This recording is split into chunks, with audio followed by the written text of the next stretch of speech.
Hey there, everybody. Pete Pardo here from Sea of Tranquility. Welcome to day 31, the finale of Perfect Album Sides. And look who I've got with me, the Hudson Valley Squares here on Tuesday morning, the 31st. We've got Steve Keeler, Ryan Scow, and Chris Allo. Welcome, gentlemen. What's up? Hey, fellas. I've asked everybody to go and look through their collections and find an album where there's one side where every song on the side is an absolute 5 out of 5-star classic. They never skip any songs on there. So they're each going to talk about their choice and the songs and why they love these sides so much. And we're going to start with Chris Allo. We'll go Chris, Ryan, Steve, and myself. Chris, what is your perfect album side for today? Okay, this one was, again, another easy one, Pete, when you mentioned this, because I had it in my hand, and I'm like, oh, totally, yeah, this is it. This is the record that changed my life. The hits are on side one, but my perfect album side is side two of Paranoid. This is the 4-disc Super Deluxe, the quadraphonic, the triple disc, the Digi, the British remaster, and the old one with the live track. I just love this fucking record, man. It changed my life. But yeah, side one has Iron Man, War Pigs, Paranoid, which you're played to death. They're great still, but Planet Caravan brings it down. I've never liked that song. But man, track two, side two rather, I listened to side two 4 times today. I mean, right in a row, Electric Funeral, Hand of Doom, Rat Salad, and Fairies Wear Boots. I mean, holy shit, man. You know, Electric Funeral just starts off with that weird, crazy fucking riff from Tony Iommi. Starts off mid-paced. Then it's got that classic Sabbath, chaotic midsection, and then going back into it. Hand of Doom just starts out slow and somber. I mean, this is the perfect. Tony Iommi loves writing dynamic songs because he likes having the soft part so that you can appreciate the heavy part. And holy shit, Hand of Doom, you know, starts off slow and creepy and then just these crushing time changes and just it's all over the place from somber and mellow to just completely hard driving. Rat Salad, my all-time favorite Sabbath instrumental.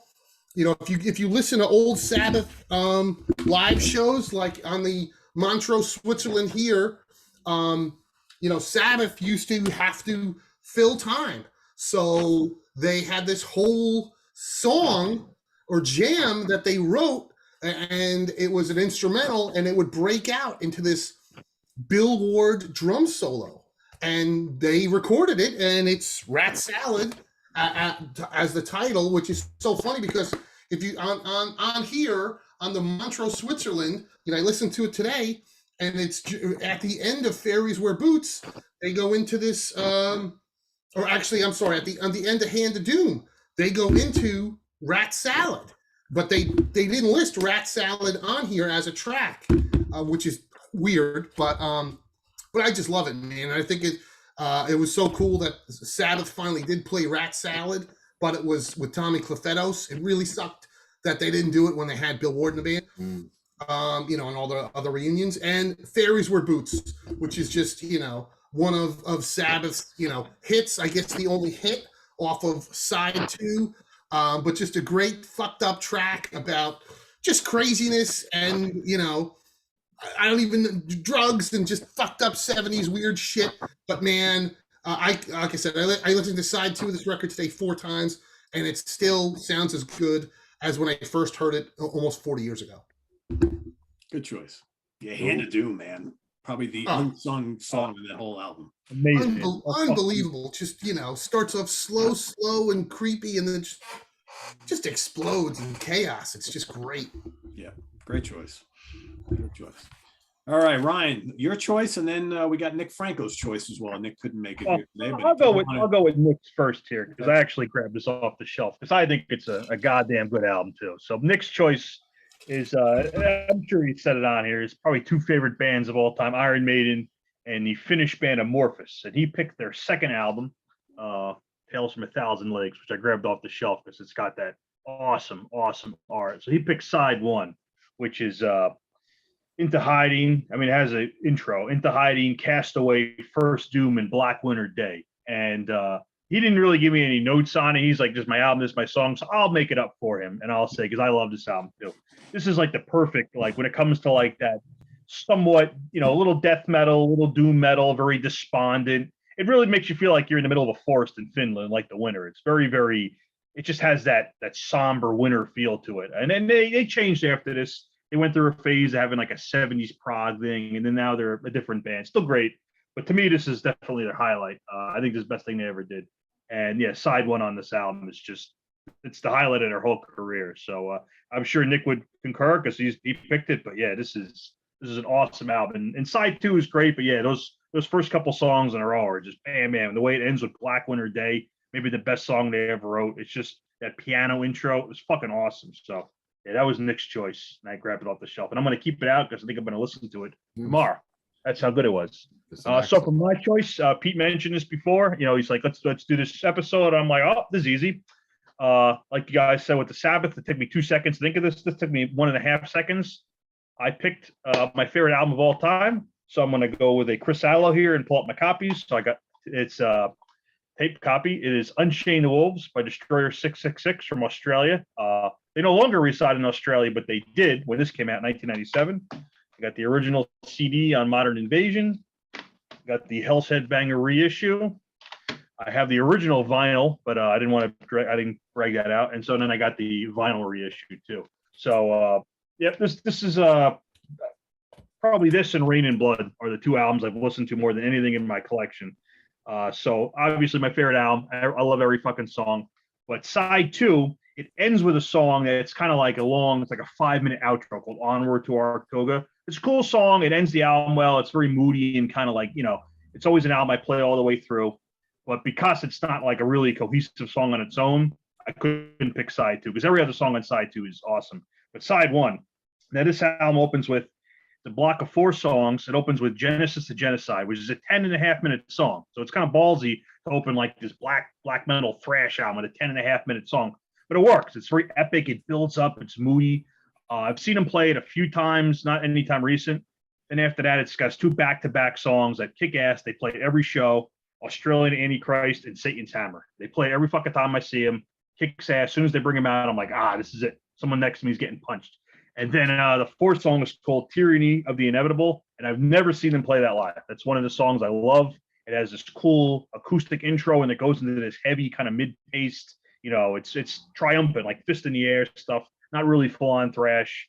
As far as I know, they've never played it. I've never seen it in any set lists. Maybe back in the day when they still lived in Australia. But yeah, it's my favorite album. I listen to it all the fucking time. Man, those 4 songs in a row are just bam, bam, bam, bam.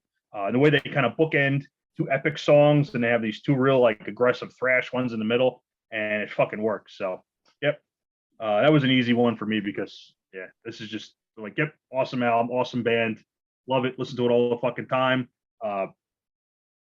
Nice and easy. Cool. Destroyer 666. Here we go. And I got to see them with Scow a few years ago with Tane. In 2018. Yeah, I've seen them. Was that 2018 in the city, right? Yeah, I saw them 4 times on that tour. But I've also flown to Europe a couple times to see them. I flew to Ireland once to see them. The last time I saw them was in London. I flew to London in 2019, a little bit before the pandemic, and saw them. So I've seen them a lot, and every single time they're probably my favorite live band. Because they just bring the intensity like nobody I've ever seen. Just fucking chaos every time. Great energy. It's kind of like mixing like the piss and vinegar old Motorhead with like thrash and black metal intensity, but still has that energy of Motorhead. Like that kind of like that no rules rock and roll energy. So yeah, great band. So that's who I'm going with. And Nick. All right, cool. Steve. Man, I got a Hudson Valley Squares assemble late on this one, so I didn't put a ton of thought into it, but I thought of a couple things. And I guess my pick tonight, I'm going total 360 from you guys. I'm going classic rock with this one tonight. And I mean, I could pick probably 40, 50 records like this tonight if I, I'd make a long show. And then Scal would get mad because I put a bunch of honorable mentions. Honorable man. No honorable mention. So One and done, baby. One and I'm done. going with an Pick album one. that probably sold more records than almost any album in the world. It's Pink Floyd, Dark Side of the Moon. And I was flipping back and forth between side one and side two. I'm actually going to go with side one, even though Speak to Me, I consider that the same song as Breathing the Air. It's the intro. It's the intro to the album. And this album means a lot to me. I've always loved it. And just, I've spoken to why this album means even more to me, because it reminds me of a time when I was in Florida with my wife's family, and she was visiting her mom that was sick, and her sister lived there, and we went out, and it was like, man, back then, you want to hear a record or a CD, you had to go buy a CD. I'm like, there's a record store in the mall. She goes, I said, I want to listen to the Dark Side of the Moon. So we got that. We had a great day just hanging out, and now she's passed on into the afterlife. And every time I hear it, I kind of think of Tony, but that's my thing that kind of tugs my heart a little bit. But Breathe in the Air, I love that song. On the Run, Time, I think it's an amazing song. And The Great Gig in the Sky.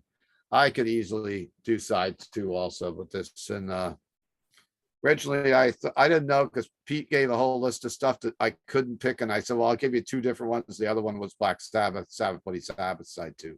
So Well, I Steve, do listen to both metal and I'm classic. glad you picked Pink Floyd, Dark Side of the Moon, because we hadn't picked that all month, and here we are, the last day of the month. And Really? You might have we've had gotten a in trouble lot if of I didn't viewers mention it. have picked it all throughout the month, so I'm happy that someone here on the channel. Did anybody pick Beatles, Sergeant Pepper's?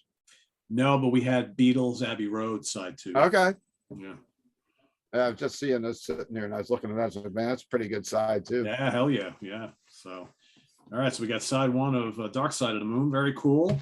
I'm going to go 1984, and I'm going to go side one, or side A, the US version of Whitesnake, Slide It In, Wow. because I think, well, I know the US version. I heard the UK version way later, and I don't really like the way they have the tracks laid out on the UK version, but maybe it's just because I'm so used to the US version. I mean, the title track, Slide It In, killer song, slow and easy. It's the song most of us here in the States heard first off this album. Then you got the anthem they still play live, Love Ain't No Stranger, terrific song, great hook. All or Nothing, which is big and heavy and bluesy, great guitar work on that. And then Gambler, which is probably the underrated song on this album. Again, bluesy, heavy, serious, kind of dark, great John Lord keyboards, great guitar licks on it. And I think that's just a terrific side. And side two or side B is pretty damn good too. But for me, side A or side one, that's one of the great Whitesnake sides, I think, in their entire catalog. It's just there's no let up, no ballads, just boom, boom, boom, boom, boom. Great stuff. Martin Birch production. I love the production on this album. So that is my choice for today. Side A, side one of Whitesnake. So we got Whitesnake, we got Black Sabbath, we got Destroyer 666, Amorphis, and Pink Floyd, Dark Side of the Moon. So for everybody watching, let us know what you think of these perfect album sides, but more importantly, give us your perfect album side for today, the last day of perfect album sides. For now, I think we're going to revisit this in July, but starting tomorrow and each and every day throughout the month of June, I've been putting together, I've talked a long and many times here on the channel that during the summertime months, Mr. Pardo here loves to listen to Southern rock. It's warmer weather, slide guitars, twin guitars, raunchy lyrics, and song arrangements, and just that kind of feel good, just summertime classic rock stuff. So Southern rock, I have put together, there's 30 days in June. I have put together my favorite 30 classic rock albums of all time. So starting tomorrow on the 1st, you're going to get my number 30 each and every day throughout the month. I'm going to count down to my number one favorite Southern rock album of all time.